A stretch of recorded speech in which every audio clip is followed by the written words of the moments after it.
You're listening to the Jiu Jitsu Lou podcast, and I'm Lou Temlett. I'm guessing you're having a good day because either you've been on the mats, considering getting on the mats, or maybe you're in the process of starting your own Jiu Jitsu school. I'm so happy you're here listening or watching this episode. Please don't tap out before the end. When you want to run a successful club, start training Jiu Jitsu.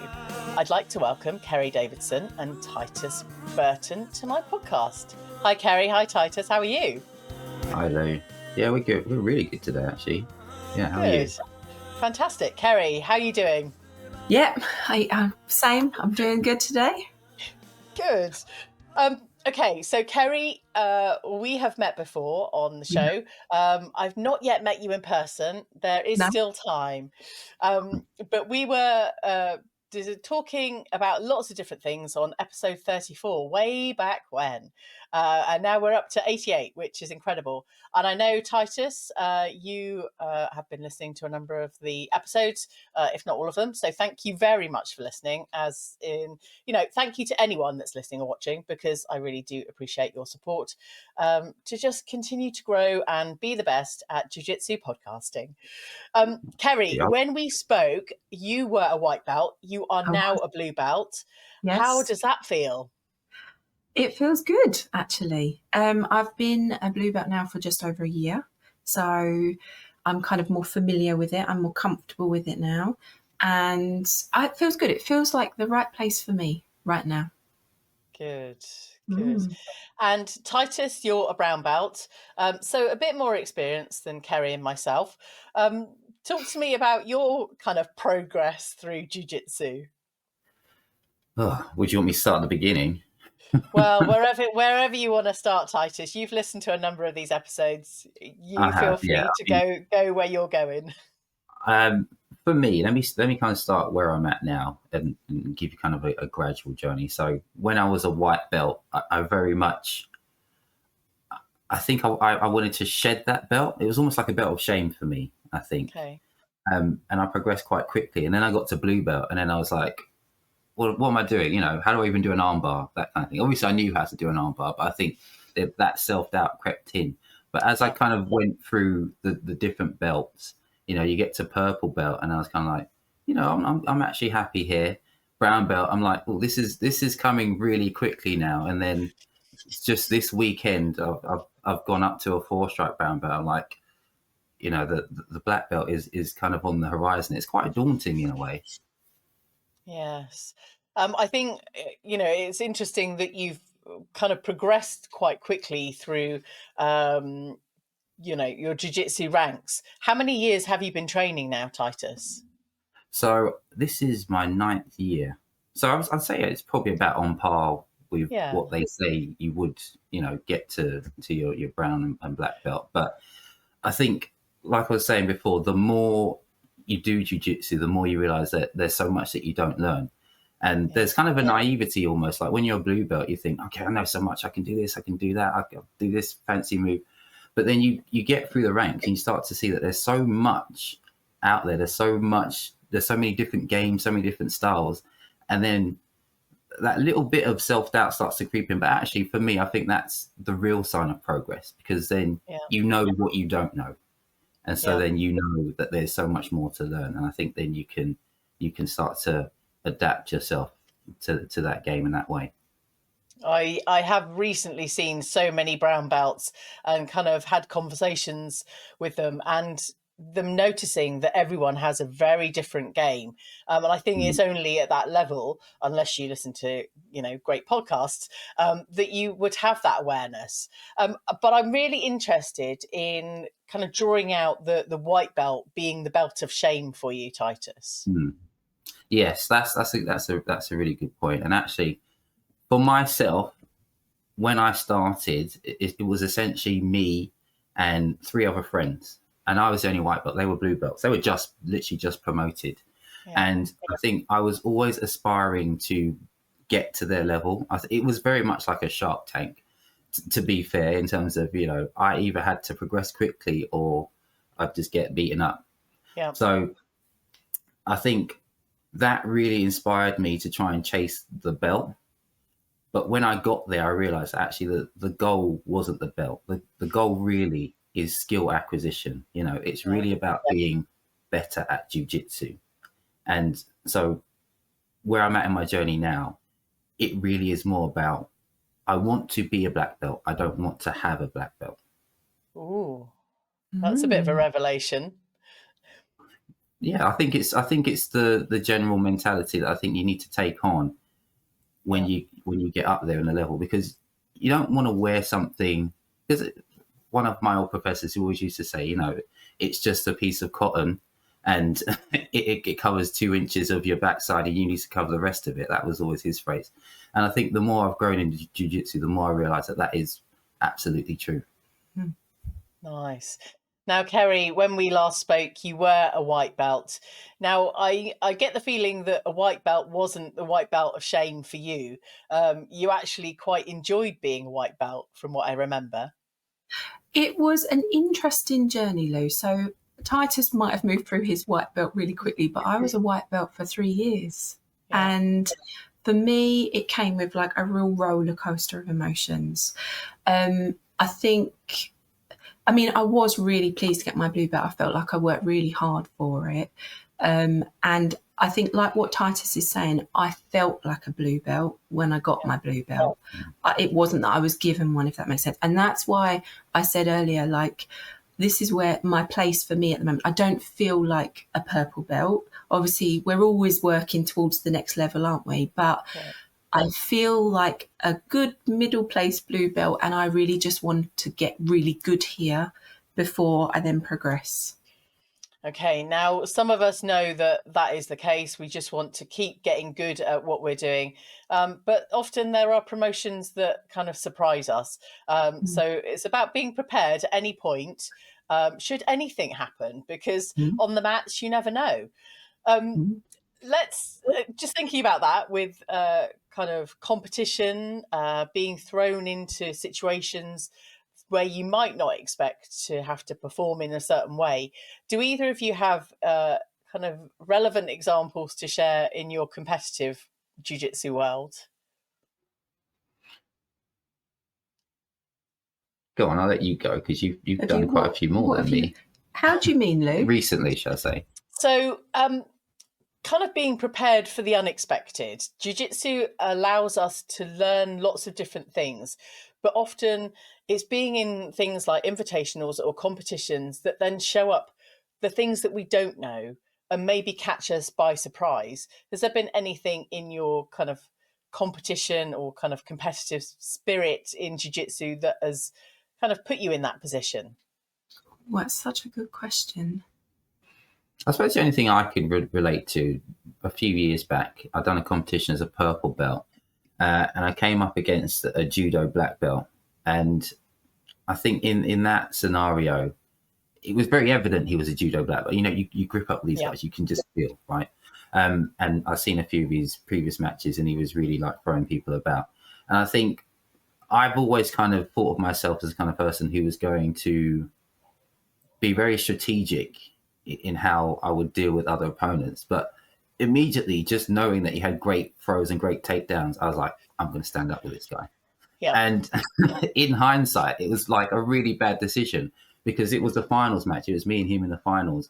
And it was a couple points in it. You know, I mean, he didn't win by much. But I think if I would have pulled guard, because he really didn't want to go to the ground with me at all. If I would have pulled guard, I think I could have won that match, but I let my ego get in the way. So I think that was a lesson in terms of, actually, I didn't react the way that I thought I would react. And next time I would temper my ego and do what I know works for me. Yeah, I think that's really interesting. Kerry, I'll give you a bit more time to consider. But when, kind of high level or, coloured belts are matched together, it's whether you stick with your own game or whether you match someone else's game. And I'm completely learning throughout all of these conversations and my own training that you kind of have to be quite selfish in a way and play your game. And if you're not playing your game, how can you be the best at what you're kind of there to do? But it's interesting you're reflecting that actually in hindsight, you would have pulled guard and kind of got him to ground to continue working your A game, so to speak. Kerry, coming back to you, is there anything that kind of stands out that might have shown up any gaps in your game? I mean, in truth, I think every competition match shows something. Yeah. There's two that actually really stand out. Now you've given me a moment, thank you. One was one of my white belt matches, and it was the first one I lost. So I think it was my second comp, and she was just she didn't have. I think she'd had like 6 months experience. So there's me a bit kind of like, okay, I've got this. She was so aggressive, and that was very much her game. And it caught me off guard, and I froze up. I didn't get the takedown I'd planned. And I think that was a big thing as well, like be prepared not to get what you've kind of been game planning, although you learn that from the experience, and be prepared for how aggressive some people can be. Even like she didn't slap bump, and like that threw me. So that was one of the lessons. But my other lesson, a bit more positive, was I did a blue belt comp. I did one of the All-Stars ones. Yeah. And there was this girl called Lara. I can't remember her last name, but she stayed with me because she was so amazing. She cleaned up the absolute. Yeah. And I rolled with her twice. I did gi and no-gi with her. Lost both times. But what I took from that was inspiration, because I just thought, wow, she's incredible. And I want to be like that. Yeah. So it was actually really inspiring. Her game was so like strong. She went from one to another to another to another, and she was so dominant. And she really was such an inspiration to me. I love that, and I think we experience either kind of personally on the competition mats or even the training mats. We find people who we are inspired by, and that never goes away. Regardless of all the high profile, amazing competitors we have in jiu-jitsu, sometimes it's the people closest to us that we're most inspired by. Reflecting on that, Titus, do you have any inspiration in your kind of jiu-jitsu game and community that, really drives you to want to be the best in whatever you're achieving? Yeah, it's interesting. I've always been the kind of person, I don't necessarily idolize individual people, but there will be aspects of what people do that I really think I want to do that.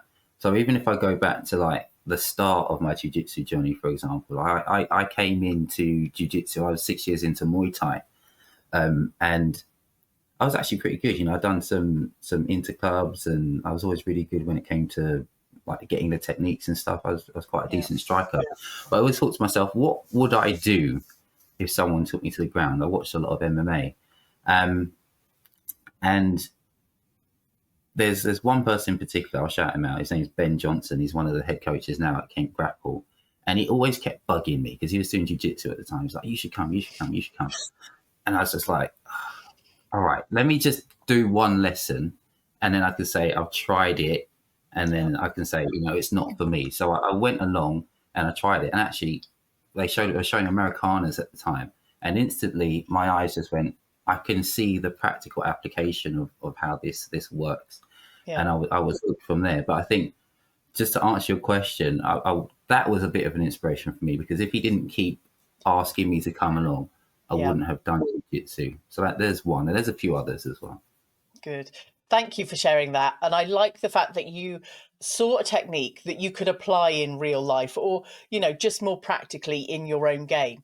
Now, Kerry, I want to just go back to when and how you started, because I'm kind of noticing, only out of personal observation, that when guys are kind of persuaded to come along to jiu-jitsu, it takes them a little bit more time to actually get on the mats for the very first time.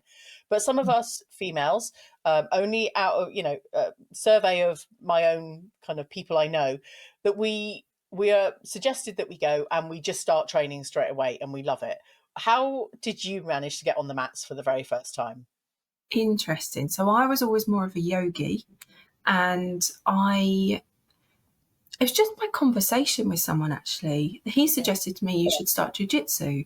And I was very anxious. So I actually started with just private lessons. I couldn't do a group class.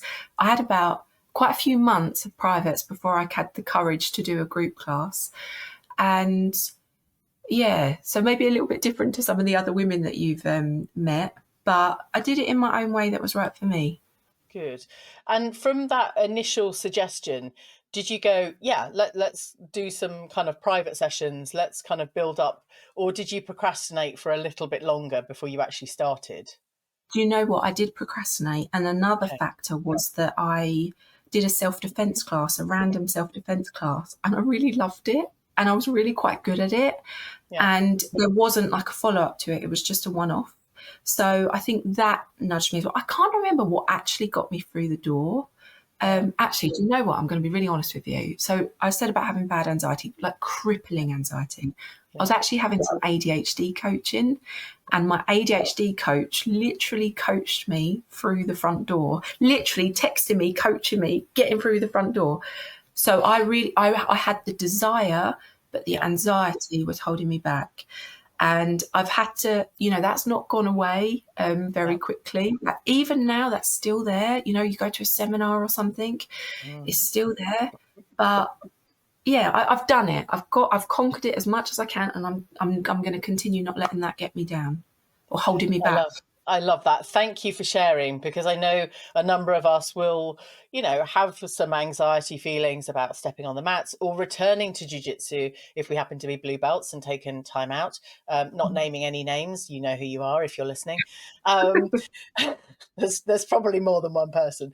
But also, yeah, just that you kind of blown my theory out the water, which I'm quite happy to accept. No, it's fine. Because we kind of observe and summarize things in our lives, and they're not always what they seem. And we can make judgments in certain ways, or, patterns in behavior. And actually, we're all human. We all do something very different. And that's kind of the key point, that we're all not necessarily unpredictable, because I think certain characteristics of our human kind of being are predictable, but generally we'll just do what we want to do, and that's the way forward. This episode is sponsored by Core Jiu Jitsu. At Core Jiu Jitsu, the focus is on teaching their students the fundamental concepts of Brazilian Jiu Jitsu. They keep it simple and believe that through comprehensive understanding of the basics, you can build a game that will take you from white belt to black belt.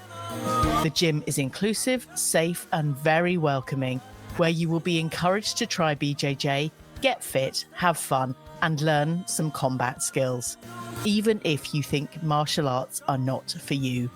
Head over to corejujitsu.co.uk and book your trial class today. This is the Jiu-Jitsu Lou podcast with me, Lou Temlett, coming to you from the UK. I really do need you to subscribe and review this show on whichever platform you are listening or watching on. It will really help the show grow and fulfill my vision for its future. If you could do that for me right now, I would be forever grateful. You do not understand quite how important it is. And as always, go and check out the clips on YouTube and Instagram. Today, I'm having a conversation with Kerry Davidson and Titus Burton. Right, you two, we need to disclose that you've recently got engaged and you are in fact a couple. When did you first meet? When did we meet? It was like, we met in 2022, didn't we? It was yeah, we did. Was it April? I think it was April 2022. Well remembered. It was a very random circumstance. It's like one of them kind of cheesy love stories in a way, in that I was training in one place and he was training in another place, didn't know each other at all. Yeah. We went to an open mat at another club that neither of us really knew very well, and we just started having a conversation, and then it just developed from there. Now, I want you to dispel the kind of the myth. You were probably a white belt at the time, Kerry. Yes. Kerry, Titus, what rank were you? What was I? I was purple belt. Yeah, I was purple belt at the time. All right. What's the myth? What's the myth? That's why I laugh. I don't actually know. I was making that one up. But I thought I'd go there. You never know. You never know what's coming out. There is a bit of a thing, isn't there, about like higher belt men with younger belt women. Oh, not younger belt, lower belt, white belt women. I think that's a bit of a thing, isn't it?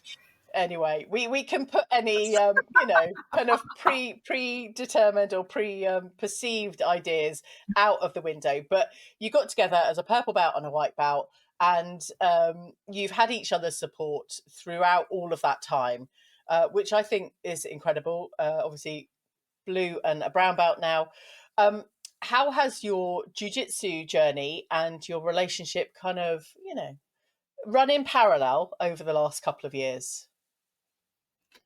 I mean, I think for me, I've always been a bit of a, not necessarily a lone wolf, but, if I'm doing something, I'm usually going there on my own, doing it with whoever I'm with at the time. But I've actually quite enjoyed having a more long-term partner now who I can go, because we're not too dissimilar in height, and I'm about 10 kg heavier, but we can work together. So it's good, actually. I think that we train a lot together. We've got some mats in the kitchen that we'll just roll out every now and then and have a little practice of technique. So I'm hoping that I'm right in saying that it's been mutually beneficial for both of our jiu-jitsu. Okay, also, so I just want to note that actually having mats in the kitchen, if you're in a relationship with a fellow jiu-jitsu practitioner, is a healthy thing. Yes, it is. It actually is. Yeah, there's no need to be alarmed. But relationship-wise, I think it's helped to strengthen our relationship because we have that shared interest. There's something that we can speak about in the evenings, and we're both. I know, we're really excited. This is all the stuff that you wanted to hear about being in a relationship. Well, I did ask. But no, we've got a lot of shared common goals, and I think it's one of the things that binds us together, definitely. Yeah, massively. And I think for me, and we all have different advantages and different disadvantages, right? For me, it's been a massive advantage having a partner that trains and someone that's more experienced. I think the way that I learn as well, I struggle in classes. I've not got the best memory. So to be able to come home, get the kitchen mats out and go over stuff again is really great. To be able to ask questions and just go over stuff. Also, like, we both love real detail. So we will literally just like spend half an hour going over something in loads of little detail and practicing it out. And we've got like live dummies as well with each other. So it has been a massive, for me, like, it's made my journey feel so comfortable. Yeah. I think I would have been fine as a single woman. I would have done it. I would have found my way, found my training partners. But there's something really lovely about having Titus as a training partner. So if you hadn't heard that before, Titus, there we go. Kerry's giving you the tick of authenticity. Good training partner. No, I think it's really great to be able to just know that your journey is supported by somebody, in your network, and obviously you're in relationship, but having that mentor that you can just kind of ask the questions. I can't quite imagine doing 24/7 jiu-jitsu. And I know kind of having conversations about jiu-jitsu and having all the jiu-jitsu people in a community does make it so much easier to talk to other jiu-jitsu people. But it's also about kind of opening up our kind of minds to be able to talk with other people that don't train jiu-jitsu, and getting them onto the mats, because all we want to talk about is jiu-jitsu. Yeah. How many more people have you brought into the jiu-jitsu network between you, do you think, over the last few years? I don't know, quite a few. I mean, obviously Kerry is a bit of a YouTube star at the moment. No, so. that's a massive. No, I've dabbled with YouTube. Right, she's dabbled with YouTube, but I'm sure a few people have said that I've had people come up to me and said they've come in just because of that, and that is quite amazing. I think that's like, that's really great. Got another person into this. Yeah, in terms of numbers, I really couldn't say. I mean, most people just come along because where we've been, they'll come to the location. Particularly when I'm teaching classes, like if it's their first time, I'll try and guide them along quite gently. and a few of them are stuck around. So I'm hoping that has something, some small part of what I've taught them has something to do with them sticking around. Yeah. I think you've both made an incredible impact, whether you know it or not, or believe it or not, that actually in the wider jiu-jitsu community, people are listening and watching your growth and development together as a couple, as much as, individually. Now, you have taken the steps to start your own jiu-jitsu club, which I'm really excited to talk to you about, because I know a number of us have vision in our future to start our own jiu-jitsu clubs at some point. But what have been the challenges for both of you stepping on your own mats? Ooh. That is a good question. I think one of the more challenging things is knowing that it all boils down to you. You are the last line of responsibility whenever anything happens, whatever's being taught, if the class is running in the right way, that's down to you now. Whereas before, I've been coaching since I was a blue belt, but it's never been under my own banner. The buck didn't stop with me, so to speak, but now it does. We are the last line. So there's that kind of added bit of pressure knowing that, okay, you want to make sure you get this absolutely right now, because you're the person who anyone has to report to if anything's not going right. Yeah. And as you're both detail people, I'm assuming you would have taken the time and the due diligence to cover off every eventuality and kind of as much as you possibly can to get this club to the best place possible. Kerry, have there been any challenges for you? I'd say it's kind of been what I expected it to be so far. It's been hard. It's not been easy. It's taken, we both work full time and train and, have other elements to our lives that we have to fit in. So finding the time has been really hard. We're up late at night trying to look at different elements. I think holding the belief that we can do this, I can do this, and that it will be successful is hard at times. That definitely wavers, and you have to have a little pep talk with yourself. And I know both of us, we are in a position where we're like, well, if we at least try, we try and we fail, we've at least tried. Yeah. No, that's really admirable, because a number of us, have ideas about different things in life that we want to achieve, but we may not even, so to speak, step on the mats and start growing towards that direction. But you've both taken the brave opportunity to do this. Come rain or shine, whatever's coming, you have taken the brave step together to grow and create Core Jiu Jitsu.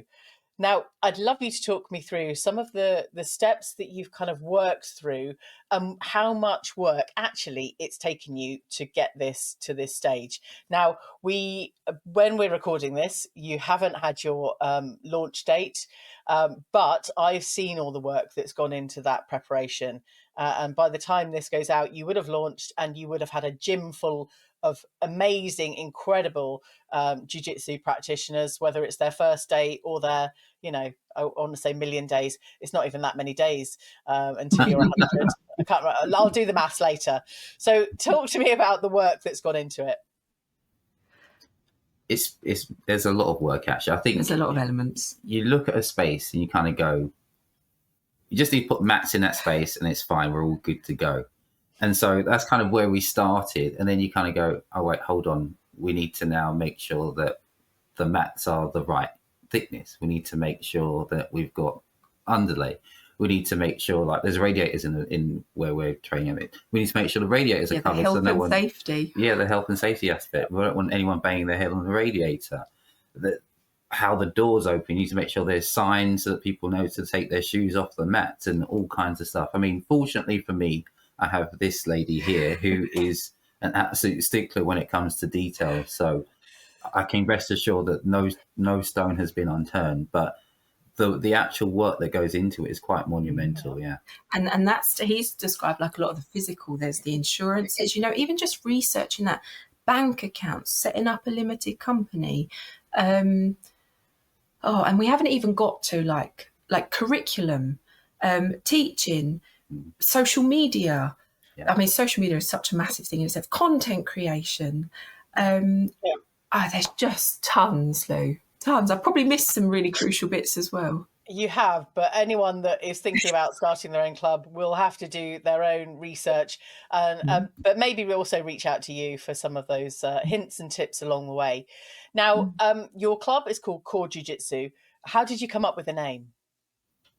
It was a painstaking process, to be fair. I think we sat here one day for a couple of hours, and we just kind of we wanted a name that was going to signify what we stood for in terms of like the type of jiu-jitsu we wanted to teach. So there were a few different names that were bandied around, and I think we've got quite an interesting creative process because it can be quite adversarial in a way, but I think it works because the end result is always something that we think is quite good, you know, that thesis, antithesis and synthesis. What he's saying is we row a lot.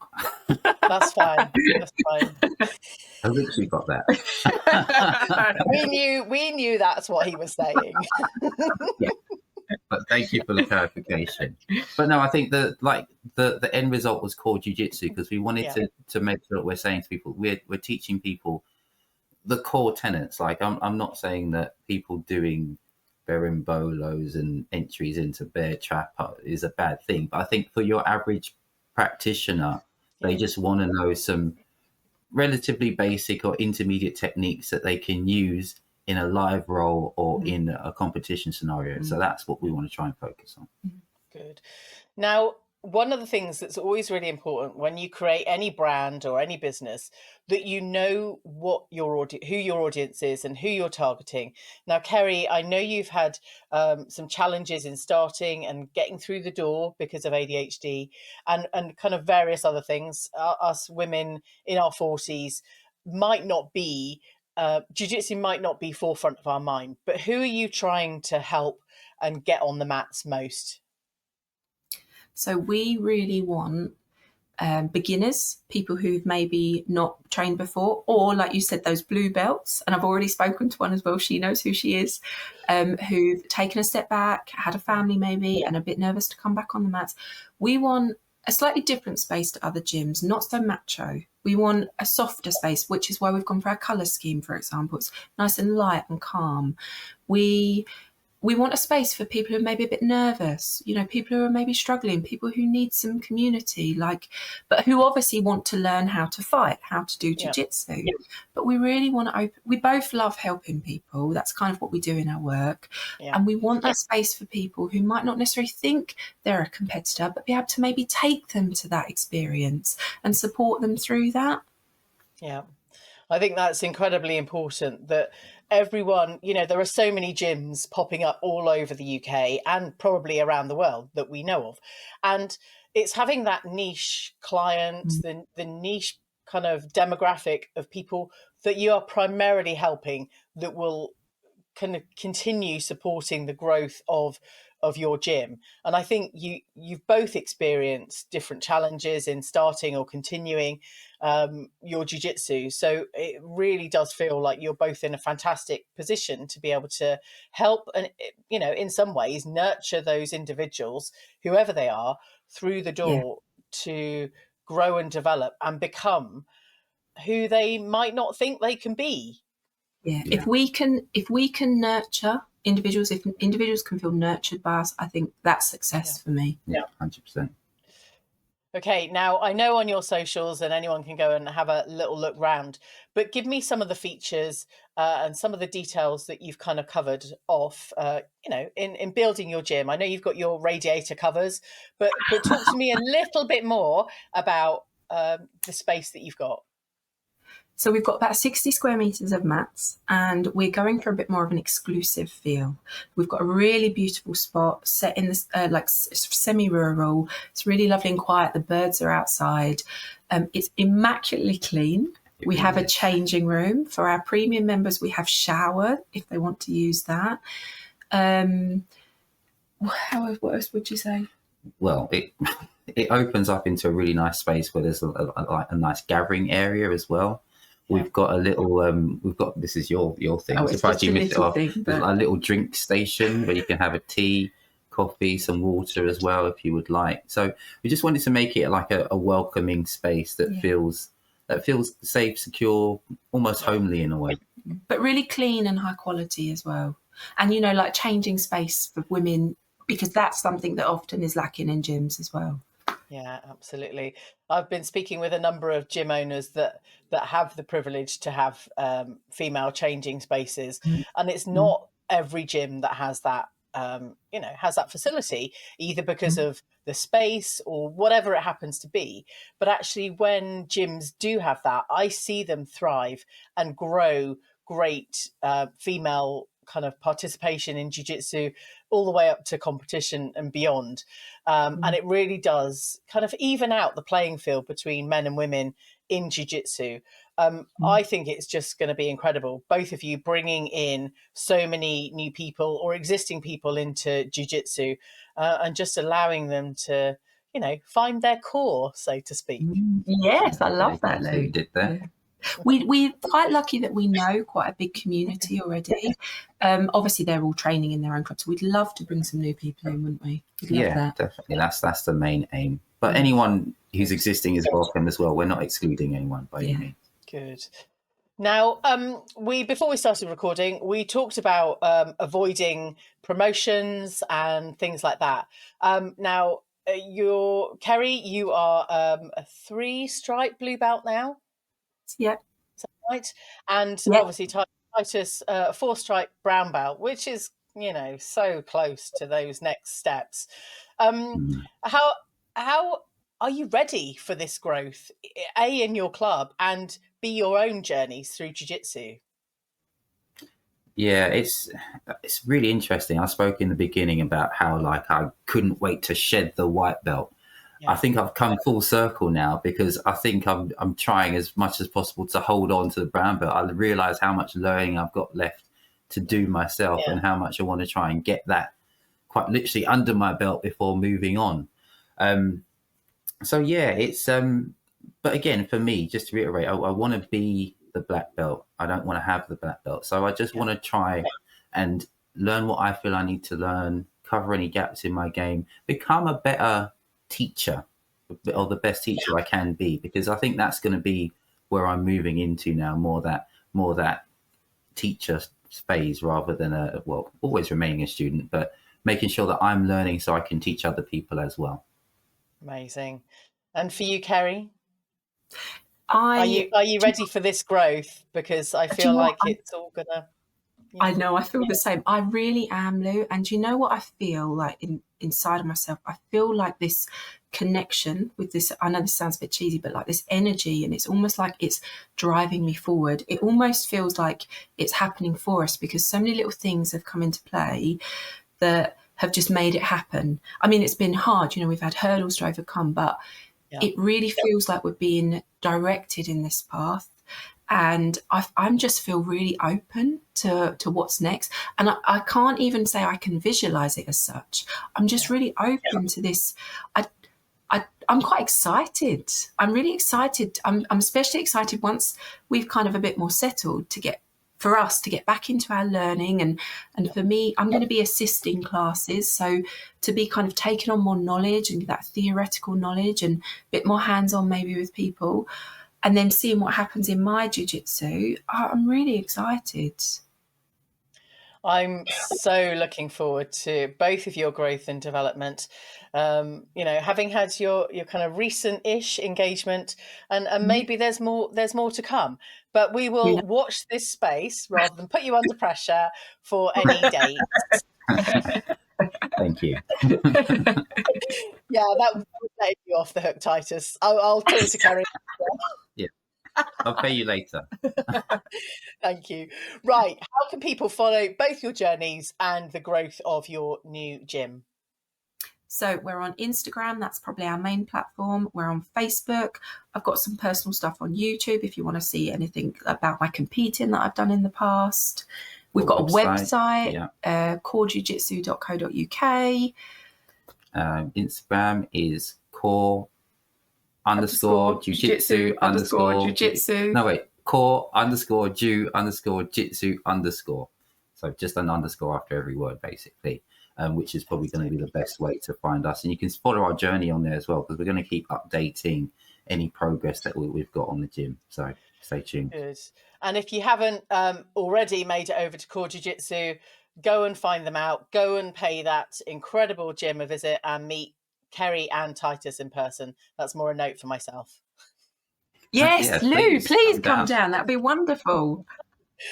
Right, you two. Wishing you all the most incredible luck for your futures. And I cannot wait to see what is coming next. Thank you. Thank you, Lou. Thanks. I hope you enjoyed this episode. Thank you for telling your friends about this show. And as soon as this episode ends, I'd really, really, really appreciate you dropping the show a rating and a review. Thanks again for listening. Catch you on the next episode of the Jiu Jitsu Lou podcast.